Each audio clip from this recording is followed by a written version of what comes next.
ইন্নাহু সায়াকুনু ফি উম্মতি সালাসুনা দাজ্জালুনা কাযযাবুন, আমার পরে আমার উম্মতের মধ্যে 30 জন মিথ্যাবাদী দাজ্জালের আবির্ভাব ঘটবে।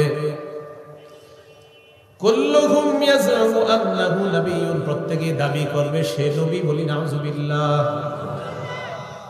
ওয়ালা নাবিয়্যা বাদি, নবী বলেন শোনো আমার পরে আর কোনো নবী হবে না, আমার পরে আর কোনো নবী নাই। 30 জন মিথ্যাবাদী দাজ্জাল, এরা দাবি করবে সে নবী। নবী বলেন শোনো আমার পরে কিন্তু নবী নেই। দৃষ্টান্ত নাম্বার 6, সহিহ বুখারীর বর্ণনা 3455 নম্বর হাদিস। এই হাদিসের মধ্যে আছে قال رسول الله صلى الله عليه وسلم كانت بنو إسرائيل تسوسهم الأنبياء। রাসূলুল্লাহ সাল্লাল্লাহু আলাইহি সাল্লাম বলেন বনি ইসরাইলের নেতৃত্ব দিত নবীগণ। কুল্লামা হালাকা নাবিয়্যুন খালাফাহু নাবিয়্যুন, একজন নবী বিদায় নিতেন, এরপরে আল্লাহ আরেক নবীকে স্থলাভিষিক্ত করে দিতেন। খুব বুঝে আকীদাটা, এক নবী যাইতেন আরেক নবী স্থলাভিষিক্ত, এক নবী যাইতেন আরেক নবী স্থলাভিষিক্ত, এক নবী যাইতেন পিছনে আরেক নবী। আস্তে আস্তে ঈসা নবী গেলেন, আমাদের নবীকে আল্লাহ পাঠালেন। তাহলে আমাদের নবী গেলেন, তারপরে এই জায়গায় ধোঁকাবাজ আপনারে ধোঁকা দিবে। ধোঁকাবাজরা এই হাদিস দিয়ে আপনাকে ধোঁকা দেওয়ার চেষ্টা করবে। দেখছো তোমাদের নবী তো বলছে এক নবী যাবে আরেক নবী আল্লাহ পাঠাবে, তো কি বুঝাইতে চান? বলবে মুহাম্মদ সাল্লাল্লাহু আলাইহি সাল্লাম যেহেতু গেছে অতএব আরেকজন, নাউজুবিল্লাহ বলেন। কিন্তু হাদিস আরেকটু বাকি আছে। তখন আপনি ভদ্রভাবে বললেন ভাইয়া হাদিস তো আরেকটু আছে, সেটা বলেন। এই হাদিসে শেষে আছে শোনো এক নবী যায় আরেক নবী আল্লাহ পাঠায়, তবে লা নাবিয়্যা বাদি, আমার পরে আর নবী নাই আর আল্লাহ পাঠাবে না। এই নিয়ম ঠিক আছে, একজন যাবে আরেকজন পাঠাবে, একজন যায় আরেকজন পাঠায়। আমি আসছি, আমি যাব, যাওয়ার পরে কিন্তু আর পাঠাবে না। এটাও নবী হাদিসের শেষে বলে দিয়েছে। দৃষ্টান্ত নাম্বার 7, সহিহ বুখারীর বর্ণনা 4416 নম্বর হাদিস। আলী রাদিয়াল্লাহু তাআলা আনহু তাবুক যুদ্ধের সময় আলী রাদিয়াল্লাহু তাআলা আনহুকে রাসূল সাল্লাল্লাহু আলাইহি সাল্লাম মদিনায় তার স্থলাভিষিক্ত করে গেলেন। খুব বুঝেন কথাটা, একজন নবী তার সাহাবীকে স্থলাভিষিক্ত করে গেলেন দায়িত্ব পালন করার জন্য মদিনার। নবী কোথায় যাবে? তাবুক যুদ্ধে। তো তাবুকের যুদ্ধে যাওয়ার সময় হযরত আলী রাদিয়াল্লাহু তাআলা আনহুকে যখন প্রতিনিধি বানাইলেন, খলিফা বানাইলেন, আলী রাদিয়াল্লাহু তাআলা আনহু বললেন নবীজিকে আতুখাল্লিফুনি ফিন নিসাই ওয়াস সিবিয়ান, হুজুর আপনি আমাকে নারী আর শিশুদের মাঝে রেখে গেলেন, আমাকে নারী আর শিশুদের মাঝে আপনার প্রতিনিধি বানায় গেলেন। কে বললেন? হযরত আলী রাদিয়াল্লাহু তাআলা। নবীজি বললেন, খুব মন দিয়ে শুনবেন অনুবাদটা, কি বলছে নবী? আলা তারদা আন তাকুনা বিমানজিলাতি হারুনা মিন মূসা। আলী, মুসা নবীর স্থলাভিষিক্ত হয়ে হারুন নবী যেমন মর্যাদা লাভ করছে, তুমিও কি আমার স্থলাভিষিক্ত হয়ে ওই মর্যাদায় প্রতিষ্ঠিত হওয়াটা তোমার পছন্দ না? সুবহানাল্লাহ। বুঝেন, কিন্তু এখানে ধোকার সুযোগ আছে। কি বলতেছে? মুসা নবীর স্থলাভিষিক্ত কোন নবী হয়েছে? আচ্ছা, আমাদের নবীজির স্থলাভিষিক্ত কে হচ্ছেন? আলী। আলী রাদিয়াল্লাহু তাআলা আনহুকে কি বলছেন? আলী, তুমি কি চাও না তুমি হারুন নবীর মতো ওই মর্যাদা অর্জন করবা যেটা হারুন নবী মুসা নবীর প্রতিনিধি হয়ে মর্যাদা অর্জন করেছে? তুমিও কি আমার খলিফা হয়ে ওই মর্যাদা অর্জন করতে চাও না? তাহলে বলেন তো, হযরত আলী হলেন আমাদের নবীর খলিফা। এখন ওই আলী কোন নবীর স্থানে রাখলেন নবীজি? হযরত হারুন নবী। কোন নবী? তাহলে হারুন নবী, বলেন হারুন। আবার হারুন তার মর্যাদায় অধিষ্ঠিত করতেছে কোন সাহাবীকে? এখন আপনারা বুঝাবে, দেখছো হারুন নবীর মতো আলী, হারুন নবীর মতো, আবার হারুন নবীর মতো, এর মানে আলীও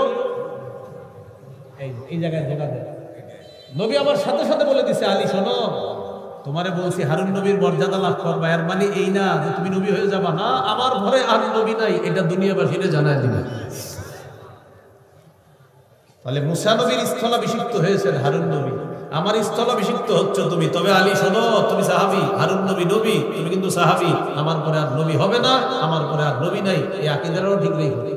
আলী রাদিয়াল্লাহু তাআলা নবী ওই হাদিসেই নবী এই কথা বলে দিয়েছে।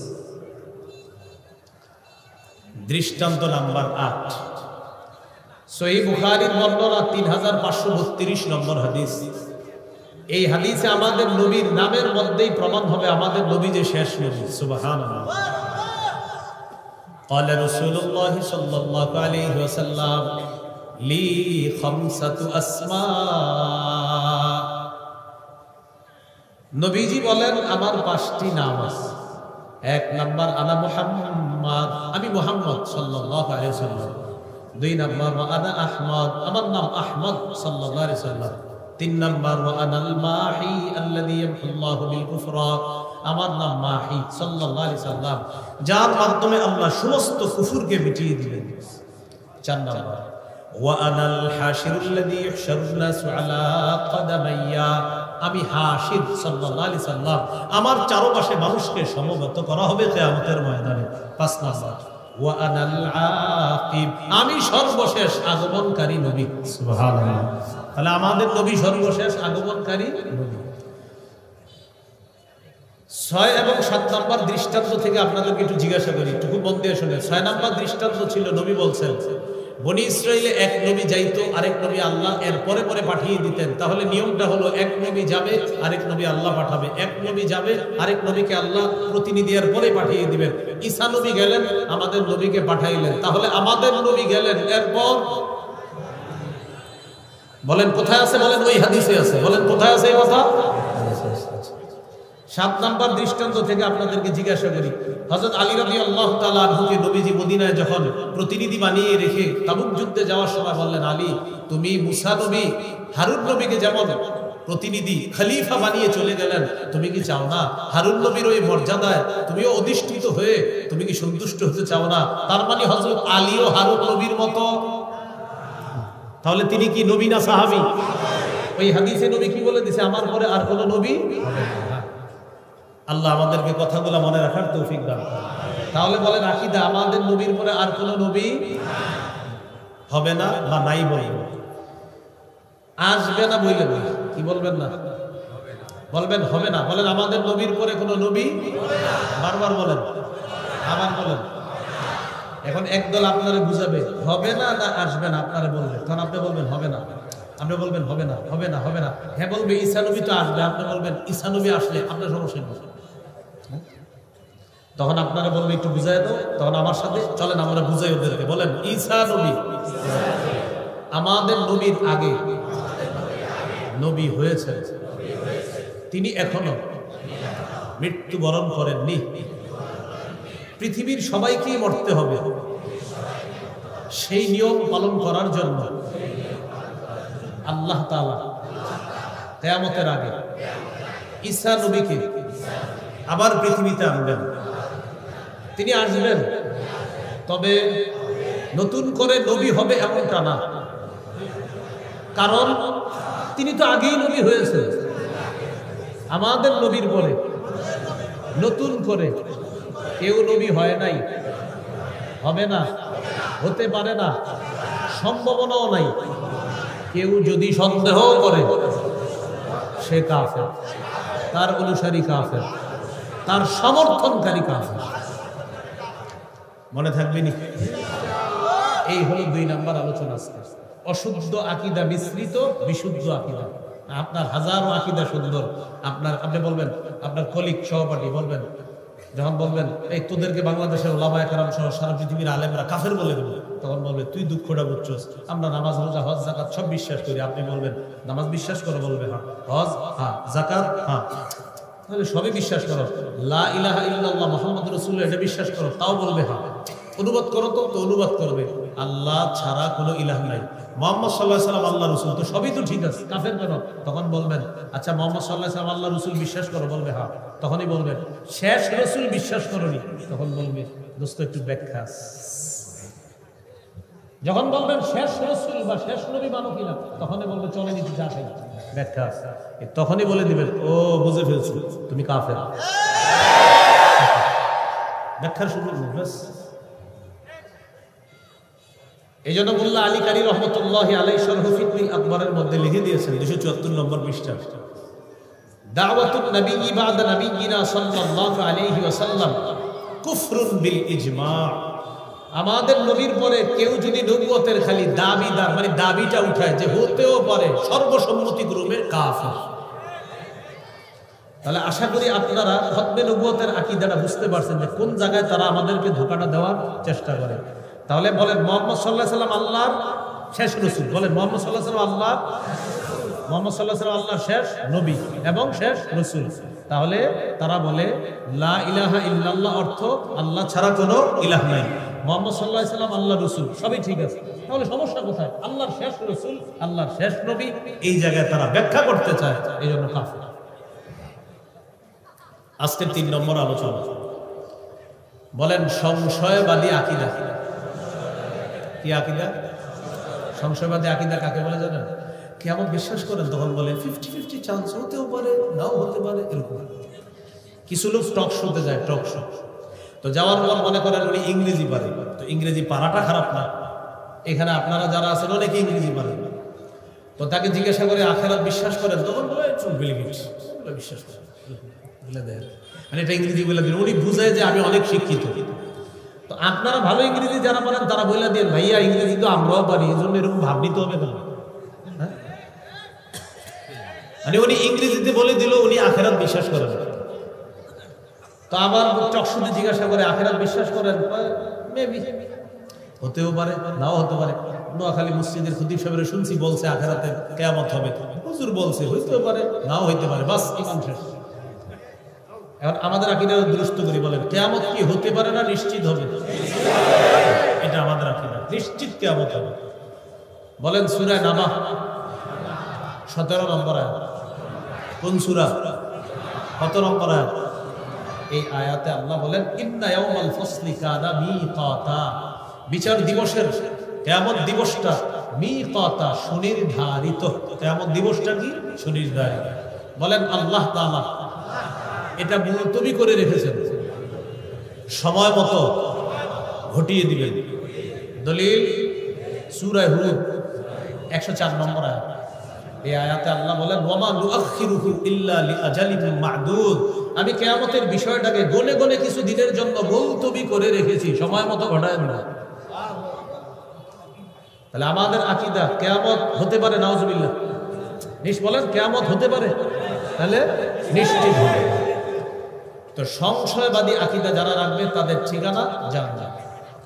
দলিল 25 নম্বর পারা 20 নম্বর পৃষ্ঠা সূরাতুল জাসিয়া 32 থেকে 35 নম্বর আয়াতে আল্লাহ বলেন ওয়া ইযা কিলা ইন্না ওয়া'দাল্লাহি হাক্কুন ওয়াস সাআতু লা রাইবা ফিহা, কিছু মানুষ আছে যখন তাদেরকে বলা হয় আল্লাহর ওয়াদা সত্য, ওয়াস সাআতু লা রাইবা ফিহা, কিয়ামত হবে এতে কোনো সন্দেহ নাই, কুলতুম মা নাদরি মাস সাআ, তখন তোমরা সংশয়বাদী কিছু মানুষ জবাব দিতা মা নাদরি মাস সাআ, আমরা জানি না কিয়ামত কি জিনিস, ইন্নাজুন্নু ইল্লা যান্না, আমরা শুধু ধারণা রাখি, ওয়া মা নাহনু বিমুস্তাইকিনিন, আমরা দৃঢ়ভাবে বিশ্বাস করি না। নাউজুবিল্লাহ। আল্লাহ বলেন কিছু মানুষ আছে তাদেরকে যখন বলা হয় আল্লাহর ওয়াদা সত্য, কিয়ামত হবে কোনো সন্দেহ নাই, তখন তোমরা সংশয়বাদী কিছু মানুষ বলতা যে কিয়ামতের বিষয়টা আমরা এটা কিয়ামত কি জিনিস জানি না, এরপরে তোমরা এরকম বলতা আমরা শুধু ধারণা রাখি, ওয়া মা নাহনু বিমুস্তাইকিনিন, আমরা দৃঢ়ভাবে বিশ্বাস করি না। বলি নাউজুবিল্লাহ। এরপরে আল্লাহ তাআলা বলেন ওয়াবাদা লাহুম সাইয়্যাতু মা আমিলু ওয়া হাকা বিহিম মা কানু বিহি ইস্তাহজিউন, সেদিন তাদের সামনে তাদের কৃতকর্ম প্রকাশ পেয়ে যাবে, তাদের উপহাসের কারণে তাদের চারদিক থেকে আযাব তাদেরকে বেষ্টন করে ফেলবে। বলি নাউজুবিল্লাহ। আল্লাহ তাআলা বলেন ওয়াকিলাল ইয়াওমা নানসাকুম কামা নাসিতুম লিকা ইয়াউমিকুম হাদা, তোমরা যেমনি ভাবে আজকের এই দিনটা ভুলে গিয়েছো, আমি আল্লাহ তোমাদেরকে ছেড়ে দিব। আমি আজকে আল্লাহ তোমাদের ব্যাপারে ফয়সালা করব, কোনো ওজন নির্ধারণ করব না। কিসের ওজন? কাজই তো করো নাই, ইমানই তো নাই, বিনা ওজনে যান। এরপরে ওজনের পাল্লা আল্লাহ স্থাপন করবেন, দেখাবেন দেখো কোনো ওজন নাই আমার। কেন নাই? এটা প্রথমে আলোচনা করছি। অদেখা উড়ন্ত বিক্ষিপ্ত ধূলিকণা মরিচিকাকে পানি মনে করার মতো ভুলে গেছেন সবাই, শুরুর দিনে আলোচনা করলাম। আল্লাহ তাআলা শেষের দিকে বলেন ওয়া মাওয়াকুমুন নার, তোমাদের ঠিকানা জাহান্নাম, ওয়া মা লাকুম মিন নাসিরিন, তোমাদের কোনো সাহায্যকারী থাকবে না। আল্লাহ আমাদের সকলকে সংশয়বাদী আকীদা থেকে হেফাজত করুন। 4 নাম্বার আকীদা, সর্বশেষ আলোচনা আজকে বিশুদ্ধ আকীদা। বলেন কি আকীদা? এটা জরুরি। বলেন গম পরিমাণ, জব পরিমাণ অথবা সরিষার দানা পরিমাণ খাঁটি ঈমান নিয়ে যদি মরতে পারি একদিন জান্নাতে যাব ইনশাআল্লাহ। কি পরিমাণ? গম পরিমাণ, জব পরিমাণ বা সরিষার দানা পরিমাণ। সহিহ বুখারীর বর্ণনা, রাসূলুল্লাহ সাল্লাল্লাহু আলাইহি সাল্লাম বলেন ইয়াখরুজু মিনান নার মান ক্বালা লা ইলাহা ইল্লাল্লাহ ওয়া ফি কলবিহি মিসকালু ওয়াজনু শাঈরাতিন মিন খায়র ওয়া ফি কলবিহি ওয়াজনু দাররাতিন মিন খায়র ওয়া ফি কলবিহি ওয়াজনু বুররাতিন মিন খায়র আই মিন ঈমান।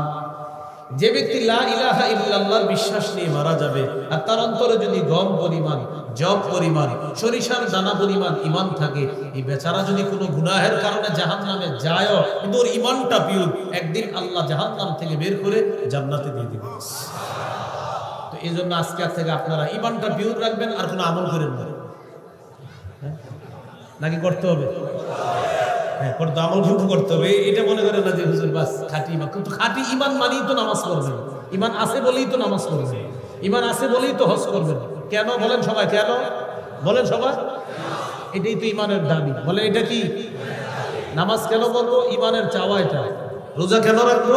ঈমানের চাওয়া। হজ কেন করবো? ঈমানের চাওয়া। তো চাওয়াও তো পূরণ করতে হবে। সহিহ বুখারীর বর্ণনা 6443 নম্বর হাদিস, 1237 নম্বর হাদিস। 1237 হাদিসটা একটু ছোট আছে, 6443 একটু বড় আছে।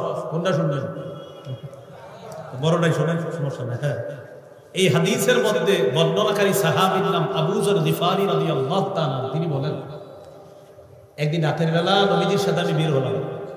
আর নবীর সাথে আমি বের হয়েছি এমন না, নবীজি রাতে হাঁটতেছে চাঁদের আলোতে, আমি একটু দূরে দূরে হাঁটতেছি। আমি ভাবলাম নবীজি মনে হয় একা একা হাঁটাটা পছন্দ করতেছে, থাক একাই হাঁটুক, আমি দূরে দূরে হাঁটি। তো নবীজি একা হাঁটে, আমিও দূরে দূরে হাঁটি। আর দেখি নবীজি কই যায়, ফালতাফাতা ইলাইয়া, হঠাৎ আমার দিকে তাকাইছে। তাকায়া রাত তো বললেন মান কে? এটা দেশ গ্রামের মানুষকে বোঝানো সহজ। রাতের বেলা পুকুরের এই পাশে আছেন আপনি, হঠাৎ পুকুরের ওই পাশে কারে যেন আপনি অনুভব করলেন, এই কে ওই পাশে? বলি না, রাতের বেলা রাসূল সাল্লাল্লাহু আলাইহি সাল্লাম বললেন মান, এই কে? আবু যর রাদিয়াল্লাহু তাআলা আনহু বললেন, আবু যর, হুজুর আমি আবু যর। ও আবু যর, জি তাল, আরে এদিকে আসো। সুবহানাল্লাহ। তাহলে সাহাবীকে কাছে নিয়ে আসি, আনার পর নবীজির পাশে পাশে হাঁটতেছে। এবার সাহাবী একটু দৃশ্যটা কল্পনা আনন্দ, এতক্ষণ ছিলেন দূরে, এখন নবী আর তার একজন সাহাবী, আশেপাশে কেউ নাই। চাঁদের আলোতে একজন হলেন মাখলুকের মধ্যে শ্রেষ্ঠ মাখলুক, আর আরেকজন হলেন মানুষের মধ্যে, উম্মতের মধ্যে যারা শ্রেষ্ঠ উম্মত তাদের একজন, আল্লাহ রাসূলের সাথে হাঁটতেছে। তো হাঁটতেছে হাঁটতেছে নবীজি বলতেছে, আবু যর ইন্নাল মুকসিরিনা হুমুল মুকিল্লুনা ওয়া ফি রিওয়ায়া আল আকাল্লুনা ইয়াউমাল কিয়ামা। এক জায়গায় আছে আল আকসারুনা আল আকাল্লুনা ইয়াউমাল কিয়ামা, আরেক জায়গায় ইন্নাল মুকসিরিনা হুমুল মুকিল্লুনা ইয়াউমাল কিয়ামা। আবু যর, দুনিয়াতে তাদের সম্পদ বেশি, আখিরাতে তাদের সওয়াব হবে একদম কম।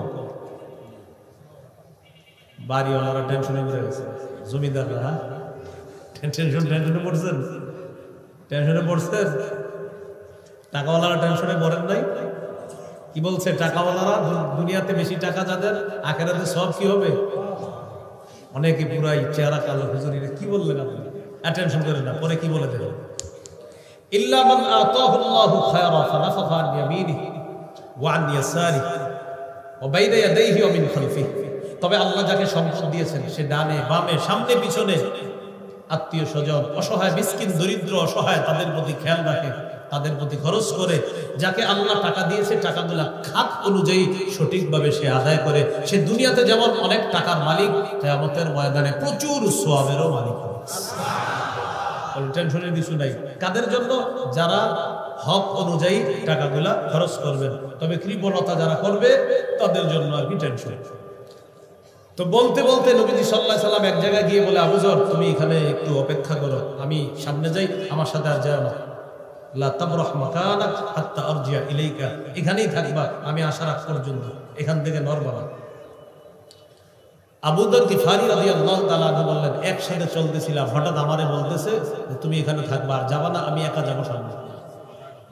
নবীজি যাইতেছে যাইতেছে যাইতেছে। আবু যর গিফারি বলেন, রাত তো অনেকক্ষণ দেখলাম নবীজিকে, হঠাৎ আর দেখি না কোথায় গেছে।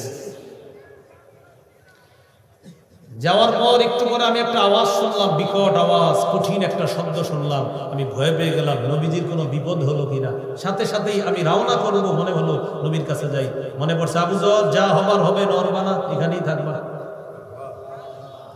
তো এটা মনে পড়ার কারণে আর নড়ি না, বসে রয়েছি এখানে অপেক্ষা করি। কয়েকটা টেনশন একসাথে কাজ করতেছে। নবীজি গেলেন, আওয়াজ শুনলাম, হলোটা কি? দ্বিতীয় টেনশন, নবীজি বলছে এখান থেকে না নড়তে, যেতেও পারতেছি না। তৃতীয় টেনশন, এখনো আসে না কেন? তাকায় রয়েছে। হঠাৎ দেখি আল্লাহ রসুল কার সাথে যেন কথা বলতে বলতে গেলেন, একা আসতেছে, একজনের সাথে কথা বলতে বলতে আমার দিকে আসতেছে। তবে আশ্চর্যের বিষয় হলো, যার সাথে কথা বলে তাকে আমি দেখি না। সুবহানাল্লাহ। তো নবীজি আমার কাছে আসার পর আমি বললাম, লাম আসবির, হুজুর আর সহ্য করতে পারতেছি না। কি? আপনি যাওয়ার পরে যা যা ঘটছে এই বিষয়গুলো না জানা পর্যন্ত আমি কিন্তু আর স্থির হইতে পারতেছি না। আমাকে বললেন না নড়তে এখান থেকে। এরপরে আপনি যাওয়ার পরে একটা বিকট আওয়াজ শুনলাম। এরপরে আপনি গেলেন একা, আসার সময় কথা বলতেছেন, আবার যার সাথে কথা বলেন তারে দেখি। নবীজি বললেন, ও তুমি আওয়াজ শুনছো? জি। জিবরিল আজকে একটু অন্যভাবে আসছে আমার কাছে, ওইটা জিবরিলের আসার আওয়াজ। আচ্ছা হুজুর, কার সাথে কথা বলতেছিলেন আপনি আসার সময়? ও আচ্ছা, যার সাথে কথা বলতেছিলাম এটাও জিবরিল। হুজুর আপনাকে কি জানি বলতেছিল, আর আপনি বারবার বলতেছিলেন এই এই হইলেও আমার উম্মত জান্নাতে যাবে, এরকম বলতেছিলেন। নবীজি বললেন, জিবরিল আমাকে বলছে, বাশশির উম্মাতাক আন্নাহু মান মাতা মিন উম্মাতিকা লা ইউশরিকু বিল্লাহি শাইআ দাখালাল জান্নাহ। নবী, আপনি আপনার উম্মতকে সুসংবাদ দেন, আপনার উম্মতের যে শিরিক করা ছাড়া মারা যাবে সে একদিন জান্নাতে প্রবেশ করবে। তো এটা আমাদের জিবরিল বলছে। বলার পর আমি বলেছিলাম যে এই এই হলেও বলতে আবার এটা ওলামায়ে কেরাম বুঝে ফেলছে, এটা আপনাদের সামনে বলা যাবে না সবকিছু। আপনারা আবার বলবেন, হুজুর এটা কি? না, এটা এমন কিছু না। আমল বেশি বেশি করবেন, বেশি বেশি আমল করবেন, আমল বাড়ায় দেবেন। তো রাসূলুল্লাহ সাল্লাল্লাহু আলাইহি সাল্লাম এই হাদিসের মাধ্যমে বুঝিয়ে দিলেন, শিরক ছাড়া, শিরকি আকীদা, শিরকি কথা কর্ম ছাড়া যদি যেতে পারি, ইনশাআল্লাহ একদিন জান্নাতে প্রবেশ করব। তাহলে এটা হলো 4 নাম্বার বিশুদ্ধ আকীদা। সূরা মাইদার 72 নম্বর আয়াতে আল্লাহ বলেন, ইন্নাহু মাইয়ুশরিক বিল্লাহ, যে ব্যক্তি আল্লাহর সাথে শিরিক করবে, ফাকাদ হারামাল্লাহু আলাইহিল জান্নাহ, আল্লাহ তার উপর জান্নাত হারাম করে দিবেন, ওয়া মাওয়াহুন নার, তার ঠিকানা জাহান্নাম। বলি নাউযুবিল্লাহ। সূরা কাহফের 110 নম্বর আয়াতে আল্লাহ বলেন, ফামান কানা ইয়ারজু লিকা রাব্বিহ, যে ব্যক্তি তার রবের সাথে সাক্ষাৎ কামনা করে, ফালইয়ামাল আমালান সালিহা, সে যেন নেক কাজ করে, ওয়ালা ইউশরিক বিইবাদাতি রাব্বিহি আহাদা, সে যেন তার রবের ইবাদতে কাউকে শরীক না করে, অংশীদার না বানায়। এই জন্য এখানে মনে রাখবো, আমরা শিরকি আকীদা আমাদের যেন না আসে। তাই আমার সাথে কয়েকটা কথা বলেন শিরকি আকীদা রাখবো না। যেমন বলেন, কবরের কাছে গিয়ে কিছু চাইবো না। দেওয়ার মালিক, নেওয়ার মালিক আল্লাহ। এখন আপনার একটা বিশ্বাস হলো এরকম আকীদা, আপনি আমাদের সামনে নামাজ রোজা সব ঠিক আছে, ইমাম সাহেবেরও সালাম দেন ডেলি, কিন্তু আপনার মনে মনে একটা আকীদা হলো, আল্লাহ যেমন দিতে পারে, অমুক জায়গায় গেলেও কিছু চাইলে দিতে পারে।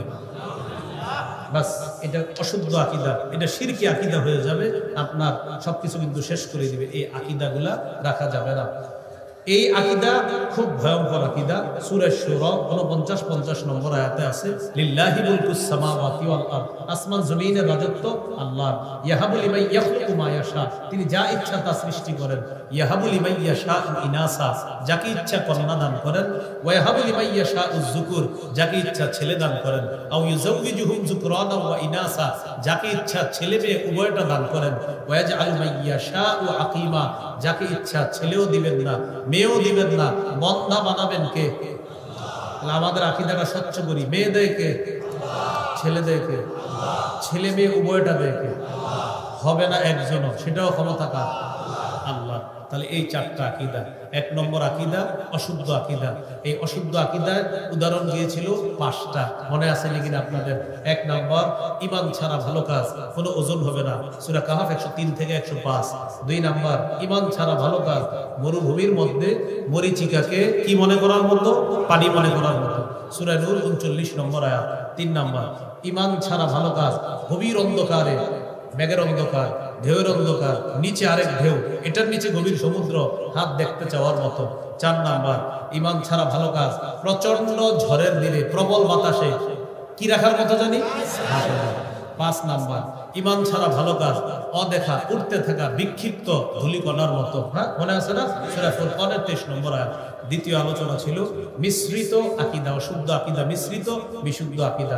এর মধ্যে খতমে নবুয়ত আকীদা ছিল উল্লেখযোগ্য। সূরা আহজাবের 40 নম্বর আয়াত, সহিহ বুখারীর 3535 নম্বর হাদিস, ওই মুসলিমের 530 নম্বর হাদিস, তিরমিজির 2272, তিরমিজির 2219, সহিহ বুখারী 3455, সহিহ বুখারী 4416, সহিহ বুখারী 3532। 3 নম্বর আকীদা সংশয়বাদী আকীদা, সূরা জাসিয়াতের 32 থেকে 35 নম্বর আয়াত, 25 নম্বর পারা, 20 নম্বর পৃষ্ঠা। সংশয়বাদী আকীদা যারা পোষণ করবে তাদের ঠিকানাও জাহান্নাম। সর্বশেষ, বিশুদ্ধ আকীদা যাদের থাকবে ইনশাআল্লাহ একদিন জান্নাতে যাবে। সূরা মাইদা 72 নম্বর আয়াত, সূরা লুকমান 13 নম্বর আয়াত, সহিহ বুখারী 1237 নম্বর হাদিস, সহিহ বুখারী 6443 নম্বর হাদিস এবং কিতাবুর রিকাকের সর্বশেষ হাদিস। জাহান্নামীকে সর্বশেষ যে জাহান্নামী যাদেরকে বের করবে আল্লাহ জাহান্নাম থেকে, এটাও সরিষার দানা পরিমাণ ঈমানওয়ালা মানুষগুলাকে আল্লাহ জাহান্নাম থেকে বের করে জান্নাত দান করবেন।